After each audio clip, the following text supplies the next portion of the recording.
اگر شوہر بیوی سے یعنی بیوی ہم بستری نہ کرنے دے شوہر اس پہ زبردستی کر سکتا ہے؟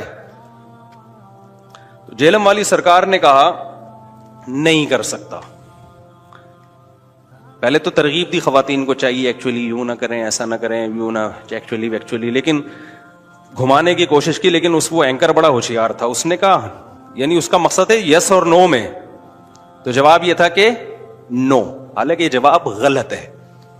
سمجھ رہے ہو نا, کیونکہ گرل فرینڈ اور بیوی میں بولو یہی فرق ہے. جب آپ نے کسی کو کہہ دیا تم میری بیوی ہو, تم میری وائف ہو, تو وہ تمام لوازمات کے ساتھ مانو گے یا بس ویسے ہی شناختی کارڈ میں اور نادرا کا سرٹیفکیٹ دیکھو یو آر مائی وائف, بس اتنا چل جائے گا سوسائٹی میں؟ بولتے کیوں نہیں بھائی؟ اس سرٹیفکیٹ کے سب سے پہلے آپ پہ گرفت یہ ہوگی کہ بل آئے گا تو بیگم کس کے ہاتھ میں تھمائے گی؟ بجلی کا بل بتاؤ نا آپ کے ہاتھ میں, گیس کا بل کس کے ہاتھ میں تھمائے گی؟ یہ بیوی ماننے کے لوازمات ہیں. جب کسی خاتون کو بیوی مان لیا نا تو اس کے لوازمات میں کیا ہے کہ بھائی اب کوئی ٹینشن ہوگی, بیماری ہے, تو یہ کون ٹینشن اٹھائے گا ساری؟ بولتے کیوں نہیں یار؟ میاں اٹھائے گا. اور عورت نے جب مان لیا کہ میرا میاں ہے تو اب وہ جب تک میاں طلاق نہیں دے گا وہ کہیں جا سکتی نہیں ہے. جہلم والی سرکار نے تو میاں بیوی اور گرل فرینڈ بوائے فرینڈ میں فرق ہی ختم کر دیا. جہلم والی سرکار بھی بڑی فلم ہے یار.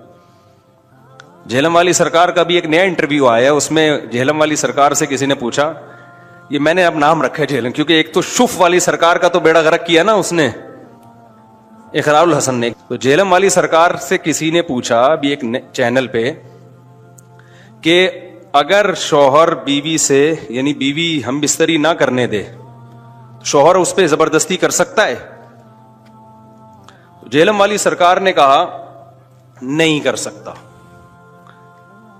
پہلے تو ترغیب دی خواتین کو چاہیے ایکچولی یوں نہ کریں, ایسا نہ کریں, یوں نہ ایکچولی, لیکن گھمانے کی کوشش کی. لیکن وہ اینکر بڑا ہوشیار تھا, اس نے کہا یعنی اس کا مقصد ہے یس اور نو میں, تو جواب یہ تھا کہ نو, حالانکہ یہ جواب غلط ہے.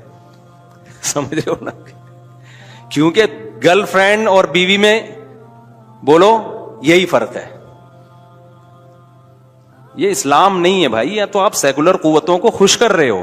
اور پوچھنے والے نے پوچھا جنسی طور پر ہراساں کرنا بیوی کو, یہ لفظ ہی غلط ہے. جنسی طور پر ہراساں کرنا, دیکھو اللہ تعالیٰ نے عورت کو کتنے حق دیے ہیں. مینسز ہے نا وہ معذور ہے اس وقت, تو مینسز میں شوہر کو ہم بستری سے منع کر دیا اللہ تعالیٰ نے. یہ کس کا خیال کیا؟ عورت کا خیال کیا. قل هو اذن, اذن کے دو مطلب ہیں کہ یہ تکلیف کا ذریعہ ہے, یہ گندگی ہے. اذن تکلیف کو بھی کہتے ہیں, گندگی کو بھی کہتے ہیں. عورت کے لیے بھی تکلیف کا ذریعہ ہے یہ. پھر نفاس کا خون آتا ہے بچے کی ولادت کے بعد, اس میں بھی اللہ نے کیا لگا دی؟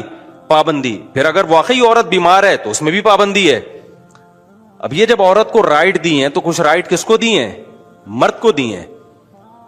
کیا آپ نہ بیمار ہو, نہ آپ کو مینسز آ رہے ہیں, نہ نفاس کا خون آ رہا ہے, پھر اگر شوہر آنا چاہتا ہے تو وہ بھی تو بوائے فرینڈ تھوڑی ہے, اس میں اور بوائے فرینڈ میں تھوڑا سا تو فرق رکھو. پھر اس پر اتنی شدید وعیدیں بخاری مسلم کی کہ اگر شوہر بیوی سے ہم بستری کرنا چاہتا ہے اور بیوی منع کر رہی ہے تو نبی نے فرمایا اس لا قبول نہیں کرتے.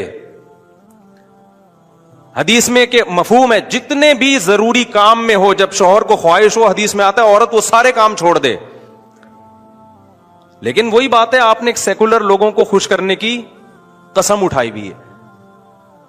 یہ عجیب بات ہے کہ نہیں ہے کہ گرل فرینڈ میں, اور اچھا عورت کا جا کچھ بھی نہیں رہا اس میں, یعنی اس کا انکار کرنے کی کوئی وجہ بھی نہیں. آپ کہہ سکتے ہیں اس کو تکلیف ہو رہی ہے, کیا تکلیف ہو رہی ہے بھائی اس کو؟ اس میں طاقت اور قوت اور انرجی کس کی خرچ ہو رہی ہے؟ مرد کی خرچ ہو رہی ہے. تو وہ کیا تھوڑی سی قربانی نہیں دے سکتی اپنے شوہر کے لیے؟ اس کو بالکل آپ ذمہ داریوں سے آزاد کر رہے ہو. یہ سیکولر لوگ جس طرح عورت کو ذمہ داریوں سے آزاد کر رہے ہیں نا, مرد کو بھی کس سے آزاد کر رہے ہیں؟ نان نفقے کے گوروں میں نان نفقہ بیوی کا شوہر کے ذمے نہیں ہوتا. تو اس سے ریلیشن کیا ہو جائے گا؟ مرد کو آپ نان نفقے سے آزاد کریں اور بیوی کو آپ اس بات سے آزاد کر دیں کہ شوہر اس سے ہم بستری نہیں کر سکتا اس کی مرضی کے بغیر. تو ریزلٹ کیا نکلا؟ Is equal to boyfriend and girlfriend. نہیں آئی میرا خیال ہے. کیونکہ گرل فرینڈ میں بھی یہی ہوتا ہے کہ بوائے فرینڈ پر گرل فرینڈ کا نان نفقہ بولتے کیوں نہیں ہوتا, اور وہ اس سے اپنی ڈیزائر پوری نہیں کر سکتا جب تک گرل فرینڈ راضی نہیں ہے. ایسا ہی ہے نا؟ تو بھائی یہ بیوی ہے یا کیا ہے؟ اور مرد بولے گا کہ اس سے تو گرل فرینڈ اچھی تھی,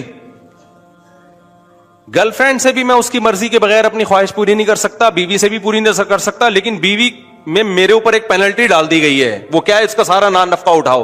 تو اس سے خاندانی نظام تباہ ہوگا کہ نہیں ہوگا؟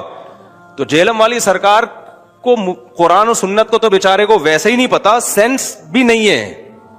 ایسی باتیں کرو جو سینس لیس باتیں ہیں, صرف سیکولر طبقے کو خوش کرنے کے لیے. سمجھتے ہو یا نہیں سمجھتے؟ جب بھی کوئی سیکولر لوگ اس طرح کا سوال پوچھا کرے نا کہ کیا اسلام میں مرد بیوی کے ساتھ زبردستی کر سکتا ہے, تو آپ اس کو بولو اس میں اس کو نقصان کیا ہو رہا ہے, اور کتنی زبردستی کر لے گا, کتنی کر لے گا زبردستی اس کے ساتھ. اللہ نے لامحدود طاقتیں تھوڑی آدمیوں کے اندر رکھی ہیں, اور اگر وہ اس کی مرضی پر چھوڑ دیا جائے عورت کی, اس کے سوسائٹی کو نقصانات کیا ہیں. کتنی خواتین ایسی ہیں جن کو شوہر سے رغبت ہی نہیں ہوتی. میرے پاس کیسز آتے ہیں, ایک سال ہو گیا شوہر کو قریب نہیں آنے دیا کہ ہمارے اندر ڈیزائرز نہیں ہے. اس کا نتیجہ کیا نکلتا ہے شوہر کے حق میں؟